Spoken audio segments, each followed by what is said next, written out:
Vamos lá, meus caros, dando continuidade aí. Nesse bloco, a gente vai estudar o tema chamado competência internacional. De cara, a gente vai ter que ir lá para o Código de Processo Civil a partir do artigo 21 até o artigo 25.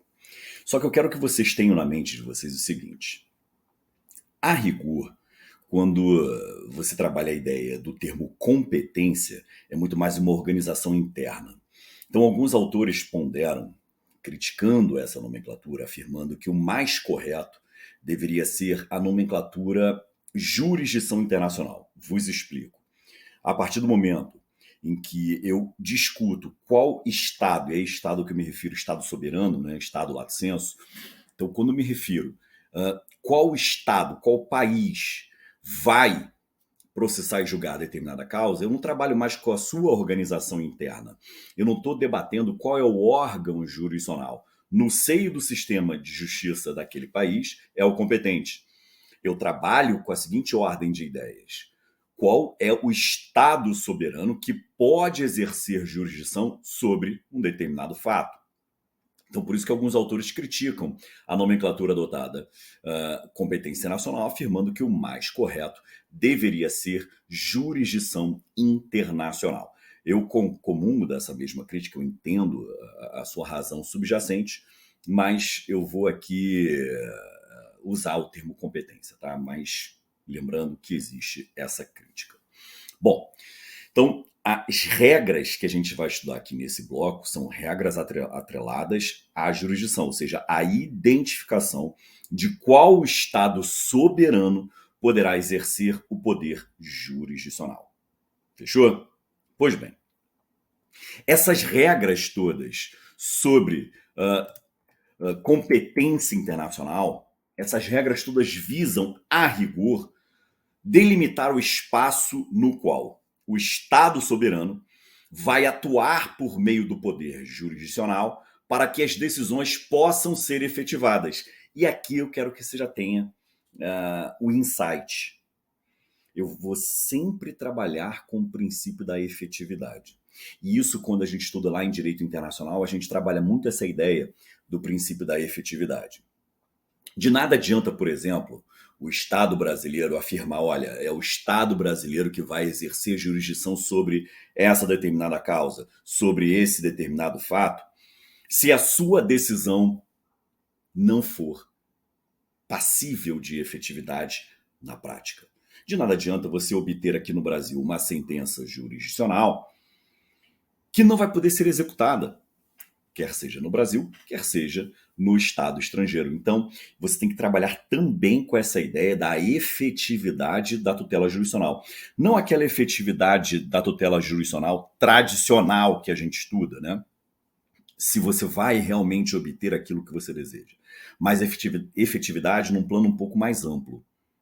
Fechou? Porque eu vou ter que saber o seguinte: essa sentença que eu obtiver no Estado soberano vai surtir efeitos no território de outro Estado soberano? Então essa que é a ideia da efetividade que você tem que trabalhar. Fechou? Toda essa estrutura da competência internacional possui princípios próprios, princípios específicos que a gente aqui vai estudar. E eu vou trabalhar aqui com vocês 6 princípios. Princípio da plenitude, que alguns autores vão colocar para vocês como plenitudo jurisdictionis. Princípio da exclusividade. Princípio da unilateralidade. Princípio da imunidade de jurisdição, e a gente vai fazer uma diferença entre o direito de império e o direito de gestão. Proibição da denegação da justiça, aqui justiça também em sentido amplo, e o princípio da autonomia da vontade. Então a gente vai estudar todos esses tópicos que são relevantes para a nossa compreensão do tema competência internacional. Então vamos começar com o princípio da plenitude, ou plenitudo jurisdictionis. Por esse princípio, o que a gente vai ter que trabalhar? Nada mais é do que o poder-dever que determinado Estado soberano tem de conceder a prestação jurisdicional nos limites do seu território. Então, está atrelado ao poder-dever que cada Estado soberano tem de conceder a prestação jurisdicional nos limites do seu território. E isso é uma regra geral, tá? Isso é uma regra geral que decorre lá do direito internacional. 2 dados são relevantes. Primeiro dado, esse poder-dever ao qual eu fiz referência, ele é, em princípio, pleno e ilimitado, por isso que o nome é plenitude. Então, ele é pleno e ilimitado. Então, esse é o primeiro detalhe. Contudo, é possível excepcionar essa plenitude. Aí que está a jogada. É possível excepcionar essa plenitude. Sempre quando houver limitações estabelecidas pela própria legislação daquele Estado soberano.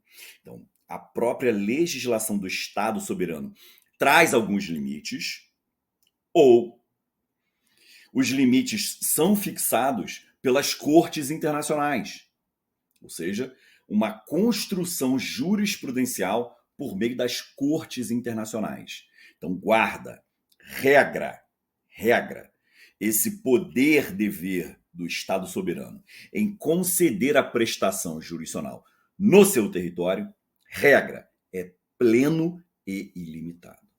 Ressalvadas as limitações da sua própria legislação e, em alguns casos, por construção jurisprudencial. Tranquilo? Beleza até aqui? Então vamos lá. Segundo princípio é o princípio da exclusividade. Princípio, eu vou seguir a ordem, tá? Que eu falei para vocês. Princípio da exclusividade. Qual a ideia do princípio da exclusividade? Os tribunais, na verdade o tribunal de cada Estado soberano, esses tribunais dos Estados soberanos, quando eles forem acionados, lembra aqui do princípio da inércia? Quando eles forem acionados, eles aplicarão sempre regras delimitadoras de jurisdição que integram a sua própria sistemática jurídica, abstendo-se de aplicar as regras que pertençam a outro Estado soberano. Então, olha só a ideia. O que seria a exclusividade? Por exemplo, o Brasil, o que seria esse princípio da exclusividade? Não confunda com competência exclusiva, tá? O que seria esse princípio da exclusividade? Se o tribunal brasileiro aceita a demanda, ele vai aplicar o nosso sistema jurídico. E o que isso significa? Ele vai aplicar as regras autorizadoras e as regras delimitadoras da sua própria jurisdição, do seu próprio sistema jurídico. Vai deixar de aplicar as regras que pertençam a outro Estado soberano. Então, qual é a exclusividade? A aplicação do nosso sistema jurídico. Tranquilo? Nada obstante, é plenamente possível o reconhecimento e a execução de sentenças estrangeiras. Então, olha só, quando você for trabalhar a ideia de uma homologação de sentença estrangeira, é natural que você leve em consideração o sistema estrangeiro. Então vejam, eu posso até consultar, conhecer, trabalhar a ideia do sistema jurídico estrangeiro, mas é de exclusividade a aplicação do nosso sistema jurídico. Mas, Fabrício, se eu for trabalhar com a ideia de homologação de sentença estrangeira, se você for trabalhar com homologação de sentença estrangeira, é evidente que você tem que levar em consideração, em certa medida, claro, em certa medida, e isso é óbvio, você vai ter que levar em consideração o sistema estrangeiro. E aí só uma parte aqui para vocês entenderem como que isso é interessante. Chegou ao STJ, salvo engano, em 2022, chegou no STJ uma questão bem interessante. A questão era a seguinte, eu não vou lembrar qual era o país, tá? Um determinado país permitia que a autoridade investigativa quebrasse o sigilo bancário e fiscal do investigado. Então não havia necessidade da reserva de jurisdição. O nosso sistema jurídico reverso exige a reserva de jurisdição, ok? Então acompanha aqui. Então, nesse determinado estado estrangeiro, a autoridade investigativa quebrou diretamente o sigilo bancário e fiscal do investigado. Então, obteve um arcabouço probatório. O Ministério Público aqui no Brasil pediu compartilhamento dessas provas. E chegou a discussão no SCJ, e era uma questão envolvendo improbidade administrativa. Chegou a SCJ qual discussão? Se esse arcabouço probatório poderia ser utilizado em nosso sistema jurídico. Razão do debate. Lá no estado estrangeiro, não houve decisão judicial de quebra, que se exige aqui. Então, o que o SCJ analisou? E aí, veja, se o SCJ analisasse exclusivamente sob a perspectiva desse princípio que ora vos apresento, o que o SCJ faria? Olha, não vou admitir esse arcabouço probatório, porquanto violador de norma constitucional. Contudo, o STJ afirmou o seguinte: se lá, no estado estrangeiro, essa prova é considerada lícita, ela pode ser compartilhada aqui por meio do chamado auxílio direto. Aí você vai pensar assim, Fabrício, mas espera aí, cara, você está falando de coisas diferentes. Eu posso estar falando de institutos diferentes.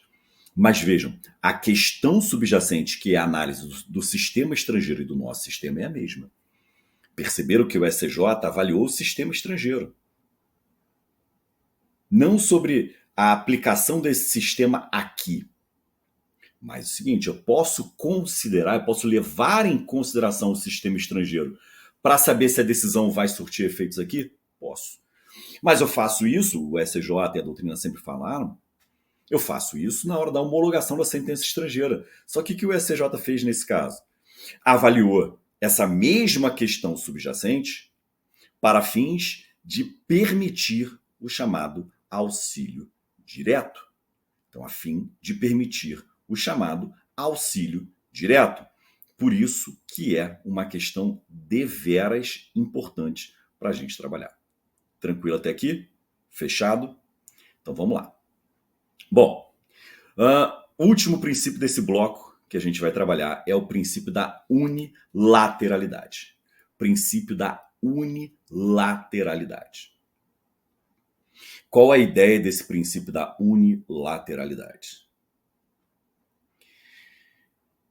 A norma delimitadora da jurisdição estatal, que indica que determinado estado vai exercer a jurisdição,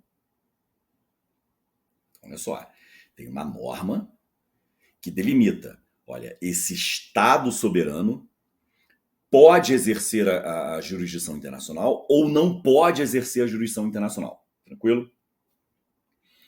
Essa norma que tem essa função, ela não permite que outro estado, ou melhor, que ao outro estado seja concedido o poder de atribuir competência internacional. Então, olha só. Se uma determinada demanda não é enquadrada em hipótese de competência internacional, então, se uma determinada demanda não estiver enquadrada em alguma hipótese de competência internacional, fica excluída a possibilidade dessa mesma hipótese servir para que se remeta o julgamento à jurisdição de outro Estado. Caso contrário, ofender-se-á a soberania estrangeira. Então, essa que é a ideia de unilateralidade. Então eu tenho uma norma que delimita a jurisdição estatal de determinado estado estrangeiro, e isso não gera a possibilidade de outro estado, de ser remetido a outro estado o exercício dessa jurisdição, senão você vai ofender a soberania desse outro estado. Tranquilo, meus caros? Então no próximo bloco a gente continua.